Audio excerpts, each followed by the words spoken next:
Hi, welcome to another episode of Conscious Creation. This is Danielle Isaac, and I'm excited for yet another great topic. How do you simplify your life? How do you get out of overwhelm? Maybe you've got too much clutter, too much stuff in your home, too much stuff around you, and it becomes overwhelming and you feel buried underneath it. Well, my guest today is a simplicity coach named Danny, and she is going to share with you strategies that she's learned and implemented in her own life, and that she also used with her clients that have really helped them simplify their own lives and has really helped her. So Danny, do you want to say hello to everybody and just kind of share how you get started in this work? Hi, everybody. I'm Danny Sticka, and I'm a simplicity coach. And I have been doing this work officially for the last year. And yeah, I think that's kind of What prompted you to get into this line of work? Like something happened in your own life, right? That's right. So back in 2016, I was diagnosed with Guillain-Barré syndrome, which is a condition that it's temporary paralysis. And I was really, really sick. And so leading up to my diagnosis in February of 2016, my life was a literal and figurative mess. My finances were out of control. My obligations and commitments were beyond overwhelming. And I was drinking way too much, and it ended up making me physically really sick. And so Guillain-Barré syndrome, or GBS for short, is actually an autoimmune condition. And it can be triggered in a lot of different ways, but I'm 100% certain that mine was triggered due to my stress levels. So when I was really sick, I decided at one point that if I was able to get my life back, I was not going to go back to the way that I was living before. So I want to say it was the fall of 2016, I finally started to come out of everything. And it was by that next summer that I had discovered minimalism and simplicity, and knew immediately that that was exactly what I needed to adopt into my own life. And I haven't looked back. That's great. I think that's such a relatable story. I know that I was in overwhelm, and that's kind of what led me down the path that I was in, just feeling like I just couldn't keep up with everything that was going on in my life, right? And that's a hard place to be. And then I think there are a lot of people who are kind of in that space of feeling like their life is a mess and kind of in this tornado and not really knowing how to kind of get out of that. Probably a lot of people are drinking to try to even just calm the nervous system down enough to even cope with what's happening, right? Mm-hmm. So how does simplifying things change that for you and for your clients too? So what simplifying can do is it makes you slow down and take a look at everything that you have going on. You have to stop and look around the physical stuff that's happening in your home, the clutter and the overwhelm, and that way. But then you also need to stop and take a look at, what am I doing within just like my lifestyle that's causing a lot of this overwhelm. So simplifying your calendar, simplifying your obligations, that all goes hand in hand along with the physical clutter that you have in your life. Do you find, I've heard people say that your outside world is a reflection of what's going on the inside. Did you find that was the case with you too? Oh yeah, most definitely. And I always say that my actual outside matched my inside, in the way that I also was trying to present this perfect image of everything that was going on in my life, when behind closed doors, my house was actually a mess. I mean, if you opened up a closet, if you looked in my garage, you would see that I just kind of was shoving things out of the way so that people weren't actually seeing what was going on. And that was actually how I was presenting myself to the world also. I wasn't letting on to anybody that I was so overwhelmed and that I couldn't handle everything I had taken on. So yeah, it was definitely, it definitely went hand in hand. Well, and that could be a really hard place to be in, because if you feel like you need to put on this perfect front for other people, or need to show up a certain way for other people, it can feel really hard to feel like it's okay to ask for help or tell people I'm struggling with this, right? Because those kind of work against each other, that need to show up perfect versus saying, admitting I don't have it all figured out. I don't have it all organized, and I think I need some help. Do you find that that's common with a lot of your clients, like what they're struggling with? Yes. Asking for help is a huge block for a lot of people. We see it as a sign of weakness. Women especially have a hard time asking for help, in regards to, needing help with their kids, or needing help with anything like within their job, having to ask for help from a fellow coworker. We don't want to have to ask for help. We just want to be able to handle everything and do everything on our own. And in reality, asking for help it's a huge sign of strength. And by accepting help, we're able to open the door for other women to ask for help. It's just kind of paving the way of that, being able to be there for each other, and letting down those guards, letting down those walls. Absolutely. It's interesting. Like, I think you and I were talking prior to this of how it seems to be like a cultural norm or expectation, because most women that I talk to feel like they have to do it all, and it's not okay to ask for help. So it must be built into our society somehow, right? Somehow it is. I hear so many of mothers who have kids who are like in elementary school, they want to say yes to every volunteer opportunity that comes their way. And if you've ever had kids in elementary school, I mean, those opportunities are endless. You could volunteer yourself right into 2 full-time jobs. And I know that because I did that. And you feel like that's the right thing to do as a mother. You're supposed to show up and be there for everything that your kid is doing. And in reality, it's just stretching us too thin. And that's where a lot of simplifying comes in, because when you simplify things, you're able to see what's a priority. And it's not to say you're not going to volunteer and help for things, but you're going to pick things that are going to make the biggest impact for you and for your child, instead of doing everything. Makes total sense. So how does the consciousness piece fall into the work that you do with clients? You have to tap into your consciousness. You have to be awake in the decisions that you're making. You can't just not blindly, but you can't just unconsciously continue doing what you were doing. You have to wake up to the choices that you're making, and from everything from the moment you wake up, how do I feel today? And making that conscious decision of, no, today's going to be a good day. I'm going to run into things that aren't so great and are frustrating, but I'm going to make the decision to let those roll off my back and move through them and not get stuck in them, because they're bound to come up. You just can't control every aspect of your day, but making those conscious choices, sort of at the end, the start and end caps of your day, definitely make a big difference. I notice just in my own day to day.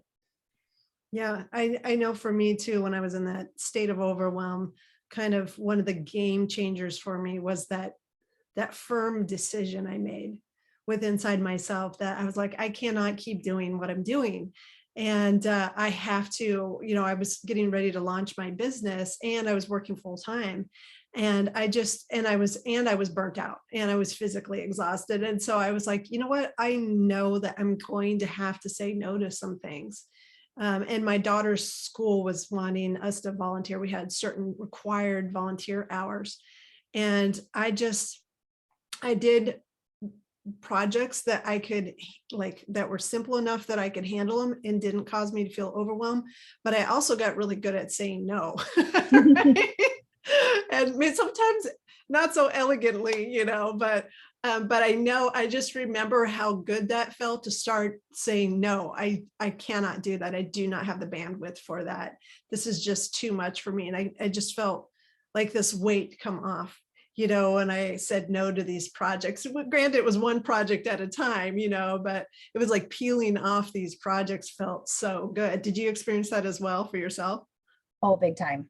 After I got better and was able to start kind of heading back into what my life was before getting sick, the expectation from a lot of people was I was going to go right back into everything I was doing. So, volunteering for the local volunteer organizations just within our community, going back to volunteering in the classroom, going back to being the Girl Scout leader. I mean, the list goes on and on and on.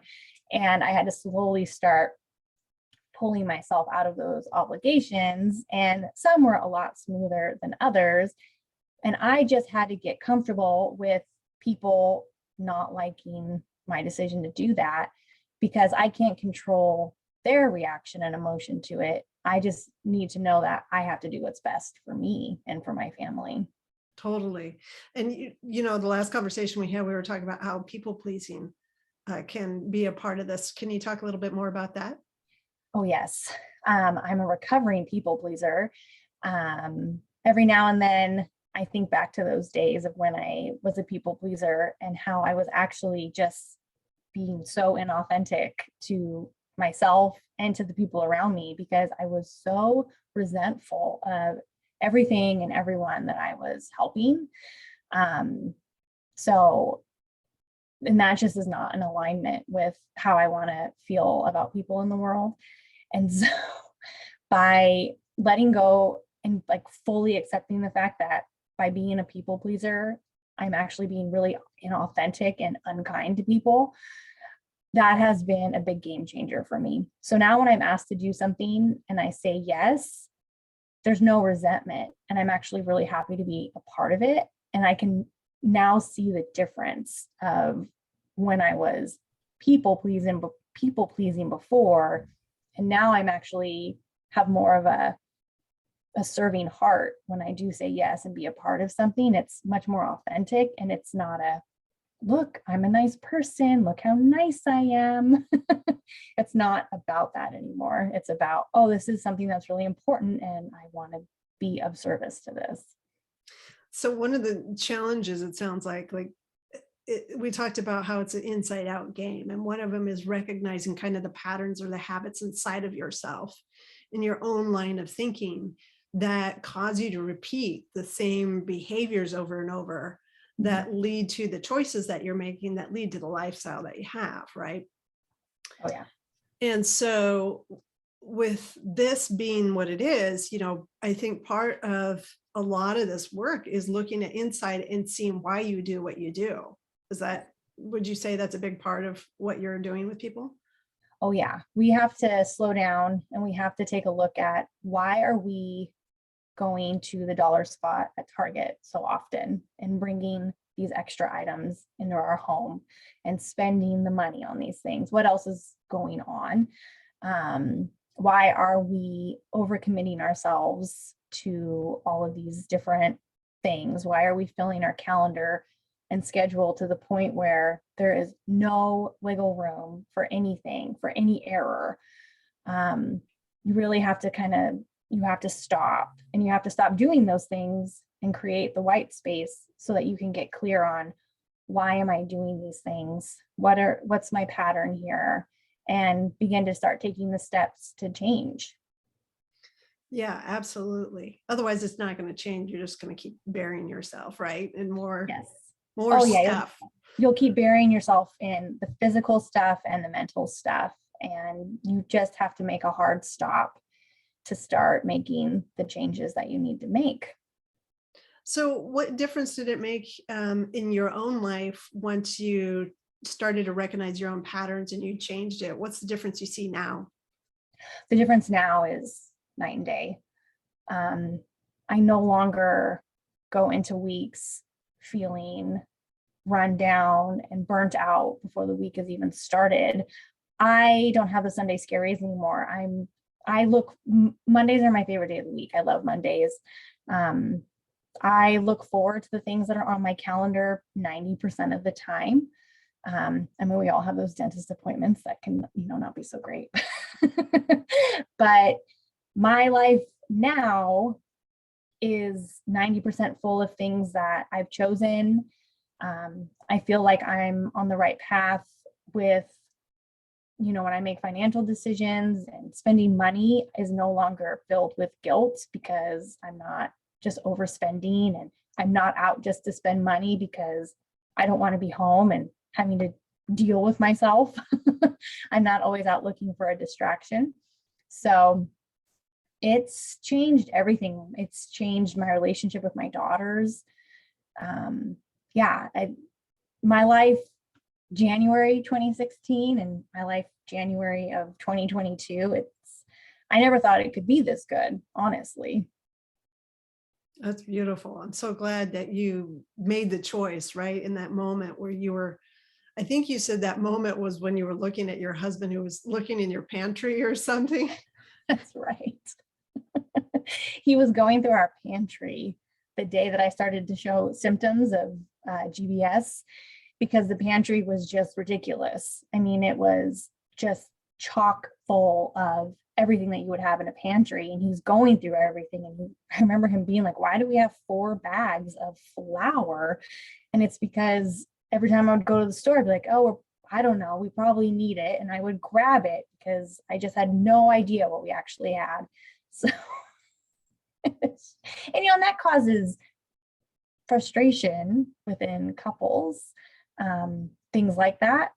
And it's been a game changer. So you looked at that situation, and it kind of helped having him probably there and seeing through his eyes for a moment, like what he was experiencing by living in this house that had so much clutter, right? Yeah.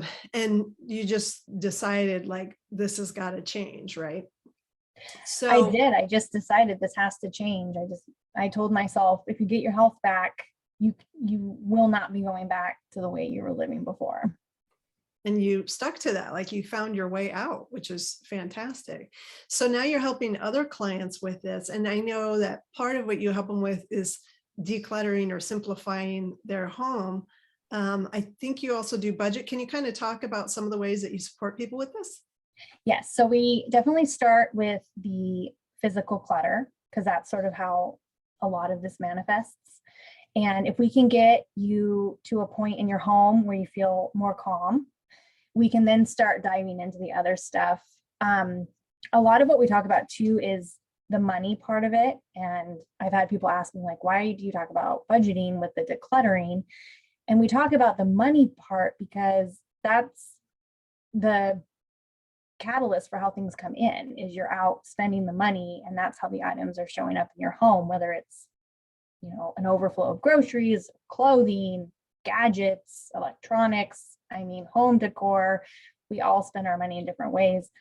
So we have that monthly money talk every month, and we get clear on our goals with our money. We kind of take a inventory of what the month's been like as far as our spending goes.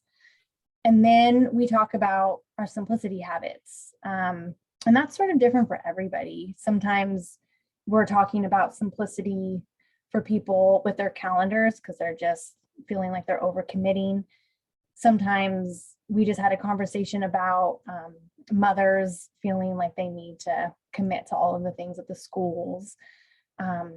So we have those simplicity conversations every month, and the regular decluttering sessions every month. And it all just goes hand in hand, and it all just complements each other. That's great. Yeah, I could see how, because if it's an internal thing, you're going to see it in multiple areas of your life, not just one. So that makes total sense. It's going to naturally show up in your finances as well as your home, for example. So, and your calendar, absolutely. I think those are 3 physical ways you can see how you're like overtaxing yourself, right? Oh, yes. You're giving too much. Mm-hmm. Yeah. So with that being said, like, how you're like, what's the change that you've seen? Can you think of one of your clients? What's the change that you've seen in one of your clients that really kind of the difference from where they started to where they are now? So I can think of one person in particular, and she's a young mom, and they live in a small condo. It's her and her husband and her little boy. And when she came to me, they didn't have a budget, and she felt that they were just drowning in clutter. And she was just frustrated. She was frustrated with all of it. And we've been working together a little over a year now. And when we meet now to talk, it's purely, I mean, she's just at the point now where she's able, her husband is starting to see the benefits of all of this work. And so now he's starting to want to get on board with, well, what else can we be doing to, simplify things and make things more streamlined?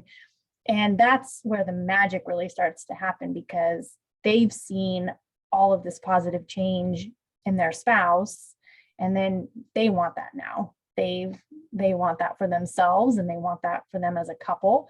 And it's just been really fun to watch that, because they have this little boy who will only know this way of life for them, this, simplified, uncluttered life. And that's exciting to think about. Yeah, that definitely is. I love that idea of like the couple doing it together, because Mhm. then they can support each other and as a household, right? As a family, they can work on it together. And that's my ultimate goal. Because a lot of times it takes time for the other people in the household to get on board, because they've been living one way for a really long time, and they're not going to be where you are to make those changes at the same time as you. So I always stress that you just have to do the things that you can do, and they're going to see those positive changes, and they're going to want in on it. Absolutely. It's like lead the way for everybody else. And, at some point they'll all follow, They right? will. Yeah. At their own time, of course. We can't Mhm. force anybody to change, but we can be an example for other people, right? Yes, I think that's the most important thing, is you don't want to force these ideas on people, because nobody's going to change that way. They have to come to it on their own. And they're not going to do everything the same way you do. And they're not going to change everything that you change, but you'll be able to come together in a lot of ways. Definitely. So what does it look like to work with you? So the way you work with me is I have a monthly membership that people join.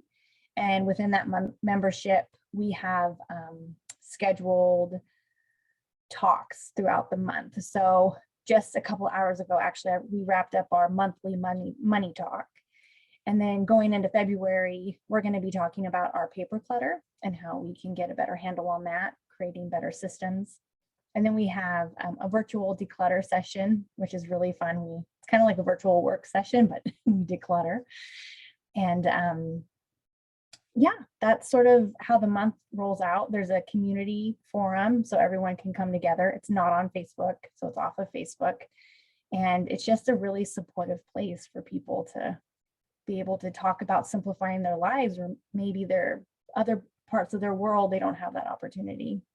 That's fantastic. I can't tell you how important this is. I think we live in a world where we're inundated.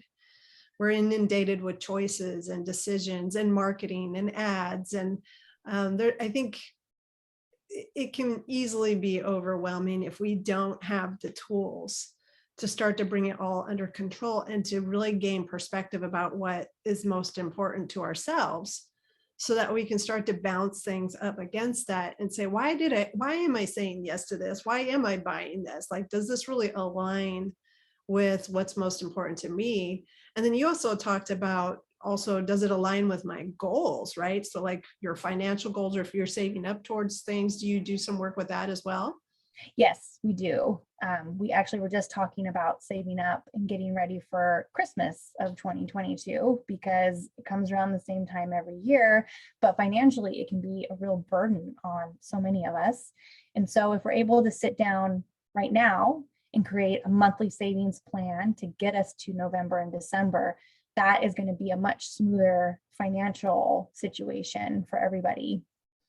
So can people participate? Like, can they start in one section, like they just want to start in finances or something like that? Or is it all together? Is it incorporated?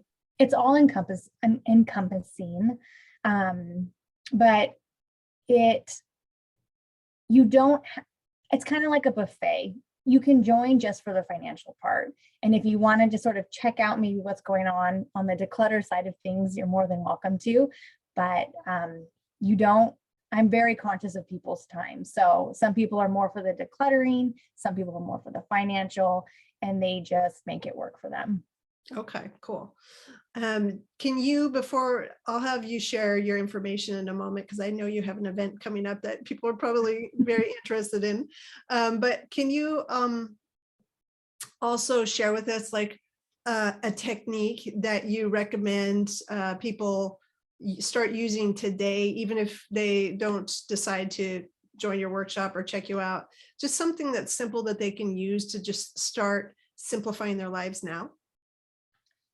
I think a technique I would recommend, something I always recommend, is tracking. So whether it's, if you're not tracking your spending yet, I would really recommend tracking your spending. That's the first thing I always recommend before you even build a budget, is where's your money going? So track your spending for about a month, see where things are going.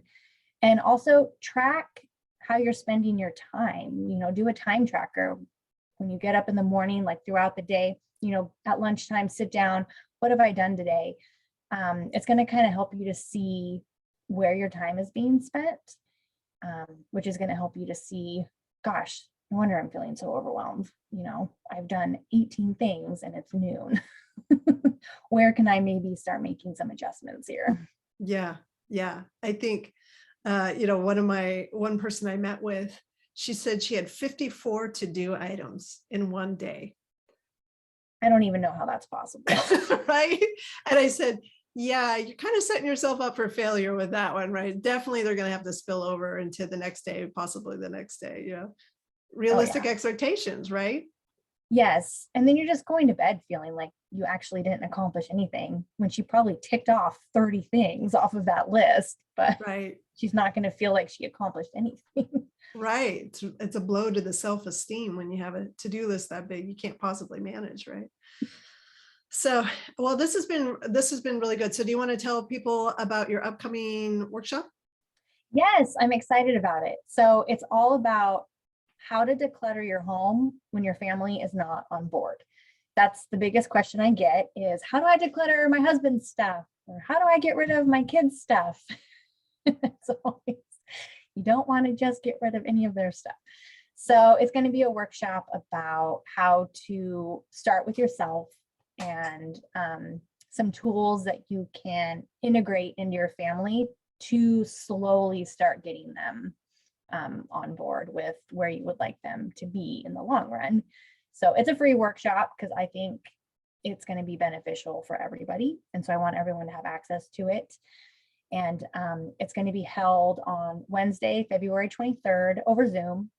And it will be recorded. So if you're not able to attend live, if you sign up for it, you'll still get the full recording and all the bonus workbooks and things like that that'll Oh, accompany it. fantastic. Yeah. That's really good, because I definitely know we have a garage full of stuff, and I think I told you, I'm like, yeah, I could use that workshop. How do I get through all their stuff? And I love what you said, like it's not just their issue, it's a family issue. Yes. I think that's totally true, right? It's our home, and it's also, I think there's like the flow of energy, right? There's a place in our home that there isn't a good flow of energy. And so just recognizing that and cleaning that up. I've heard people who say like they feel so much better when they clean things up. And I think that's because, we have less clutter, and that can cause overwhelm in and of itself. But I also think it shifts the energy in your home, right? Oh, yes. If you clear away the things that you're holding on to that you don't like, or that are broken, or that no longer serve your family, or you're holding on to them because of guilt, being able to let those things go is honestly going to open up a lot of really great energy flowing through your home. It's really great. And in your mind, I'm sure too, right? Oh, yes. It's just like, I'm sure like in our minds, it takes up space, whether we are conscious of it or not. I think it takes up space, and then it makes it hard for even thoughts to flow Oh yeah. freely, right? Yeah. So yeah, it's amazing when what will happen when you clear stuff out. Like I had part of one of the programs that I teach is you need to have that as part of your regular program, which is letting stuff go, right? So we can take on new stuff, but we have to let stuff go to make room for the new. So very cool that you're helping people with that. So if people want to sign up for that workshop, where would they go? They can go to my website, imperfectlytidy.com. And under the tab that says Instagram, there's a little thing that it says free workshop, sign up. It's top right there. So it's really easy. And then as it gets closer, I'll be sending out all the links and accompanied, workbook and all of that. I love that name, Imperfectly Tidy. It's so perfect. None of us are perfect, and that's great, right? We just get to own that. Just get to own it. We get to own being imperfect, and we all learn from each other's imperfection. And I don't know, since I've embraced imperfection, I just feel so much lighter. So much less pressure, right? Mm-hmm. Don't have to meet everybody else's expectations all the time. That's a big deal. No, you never will. So it's just better to let them go. Right. Absolutely. Well, Danny, thank you so much for your time and for joining us today and sharing your story. I think it's a really powerful story, and also letting us know about your workshop, because I think it's going to be really valuable for a lot of people. So thank you for doing that. Well, thank you for having me and letting me share about it. Absolutely. My pleasure.